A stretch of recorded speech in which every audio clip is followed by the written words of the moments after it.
लेकिन ये जो संपत्तियां जो फ्रीज थी उनको अगर अनफ्रीज किया जा रहा है तो ये एक पार्शियल विक्ट्री तो मानी ही जाएगी ईरान के लिए। क्या इसको इसी तरह से देखते हैं? हमारे साथ ब्रिगेडियर विनोद दत्ता जी भी मौजूद हैं। ब्रिगेडियर विनोद दत्ता जी, आप किस तरह से देखते हैं इस मुद्दे को? क्योंकि अमेरिका के लिए ईरान को कोई भी कंसेशन देना या कंसेशंस देना, अमेरिका में उसे फिर किस तरह से देखा जाएगा? अगर अमेरिका में इस बात का विरोध है कि आप युद्ध ना लड़ें, आप ग्राउंड पर फोर्सेस ना भेजें, तो अमेरिका में ईरान का भी तो उतना ही विरोध है।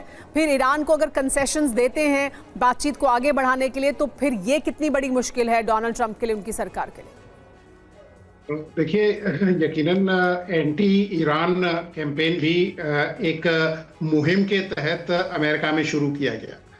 अगर आप देखें कि ये जो जो समस्या थी, ये रजा शाह पहलवी का जब अपदस्थ हुए उसके बाद उनके जो यूएस एम्बेसी में बंधक लोगों को रखा गया, वहाँ से यह अदावत शुरू होती है। और यही चीज़ जो अमेरिकन लोग हैं उनको ये पसंद नहीं है। लेकिन अमेरिका में भी कुछ धड़े ऐसे हैं या एक बड़ा लार्ज सेगमेंट ऐसा है यूएस में जो ये मानता है कि साहब ईरान कोई इस तरह की हरकत नहीं करेगा जिससे अमेरिका के इंटरेस्ट में कोई वो हो, अनलेस अमेरिका ईरान को छेड़ता है। आप ये देखिए, अमेरिका जो है उसकी जो मेनलैंड है वो ईरान के आउट ऑफ रीच है। अमेरिका ने जो सैंक्शंस लगाए थे उसकी जो एयरफोर्स थी वो बिल्कुल कारगर नहीं थी।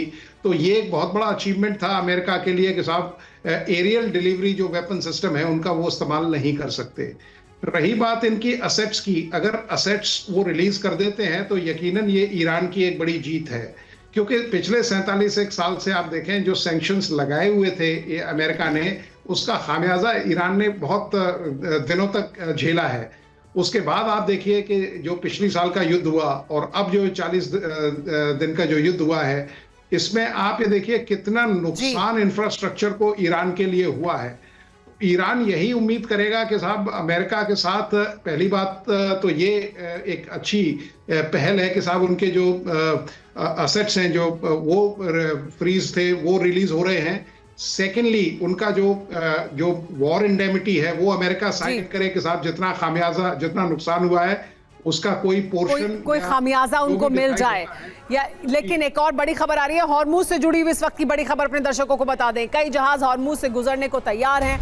फंड अनफ्रीज होने पर खुल सकता है हॉर्मुज, ये जानकारी मिल रही है। हॉर्मुज खोलने को तैयार हो सकता है ईरान अगर उसके फंड अनफ्रीज किए जाएंगे। उसकी वो संपत्तियां जो फ्रीज की गई हैं जिन पर प्रतिबंध है, अगर उसे अनफ्रीज किया जाता है तो फिर हॉर्मुज को खोल सकता है। और फिर ये दुनिया के लिए बहुत अहम खबर है, भारत के लिए भी अहम खबर है और तमाम और दुनिया के देश जो प्रभावित हैं, एनर्जी क्राइसिस जो एक पैदा हुआ हॉर्मुज के बंद होने की वजह से, उनके लिए एक अच्छी खबर होगी। हमारे साथ मनीष भी जुड़े हुए हैं। मनीष, संपत्तियां अनफ्रीज करने को लेकर जो बात की जा रही है, ये बड़ी संपत्तियां हैं, 100 से 120 बिलियन डॉलर के आसपास की संपत्ति है ईरान की।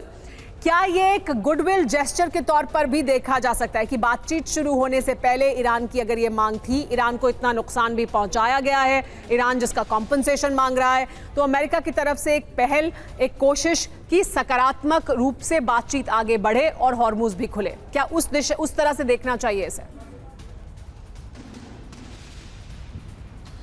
काश कि ये सारी बातें ईमानदारी से अमेरिका कर रहा हो तो ये बहुत अच्छी बातें हैं। लेकिन याद करिए पिछले हफ्ते जब ऑपरेशन पायलट के दरमियान CIA ने कैसे धोखा दिया था कि पायलट को लेकर जाया जा रहा है इस डायरेक्शन में और वो वेस्ट डायरेक्शन से लेकर जा रहे थे।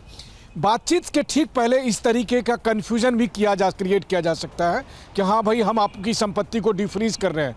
ईरान की संपत्ति जब ईरान वापस आ जाए तब समझिएगा कि संपत्ति डिफ्रीज हो गई।